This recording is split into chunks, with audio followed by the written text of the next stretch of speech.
Hi வணக்கம், எல்லோரும் எப்படி இருக்கீங்க? நான் சூப்பராக இருக்கேன். இன்றைக்கி நம்ம வீட்டில் டிஃபின் என்ன நைட் பார்த்துலாமா? இது வந்து க்யூன் அரிசி, இங்கிலீஷில் க்யூன் அரிசின்னு சொல்லுவாங்க. தமிழில் என்ன பேர் தெரியாது, உங்களுக்கு தெரிஞ்சால் கமெண்ட்டில் சொல்லுங்கள். இது வந்து உப்புமா செய்கிற மாதிரி செஞ்சுக்கலாம்.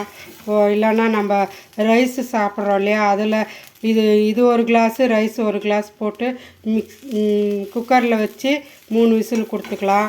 அந்த மாதிரியும் சாப்பிட்லாம். இல்லைன்னா உப்புமா மாரி செஞ்சு சாப்பிட்டுக்கலாம். இல்லைன்னா பாயசம் பண்ணி பால் காய்ச்சிட்டு சர்க்கரை போட்டு இது நல்லா வேக வச்சு பாலில் சேர்த்து பாயசம் மாரி பண்ணி சாப்பிட்டுக்கலாம். இது வந்து ஹெல்த்துக்கு ரொம்ப நல்லது. நீங்களும் மார்க்கெட்டில் கிடச்சிச்சின்னா ஒரு முறை வாங்கி செஞ்சு பாருங்கள். இது எங்களுக்கு என் பொண்ணு எனக்கு ஹெல்த்து முட்டி நோவெல்லாம் இருக்குதுன்ட்டு வாங்கி கொடுத்துருக்குறேன். இது ரொம்ப ஹெல்த்தி. வெஜிடேபிளெல்லாம் போட்டு செஞ்சு சாப்பிட்டோன்னா சூப்பராக இருக்கும். அதேமாரி இதில் வந்து வெரைட்டியாக செஞ்சு சாப்பிட்டுக்கலாம். நீங்களும் ஒரு முறை செஞ்சு பாருங்கள். தேங்க்யூ.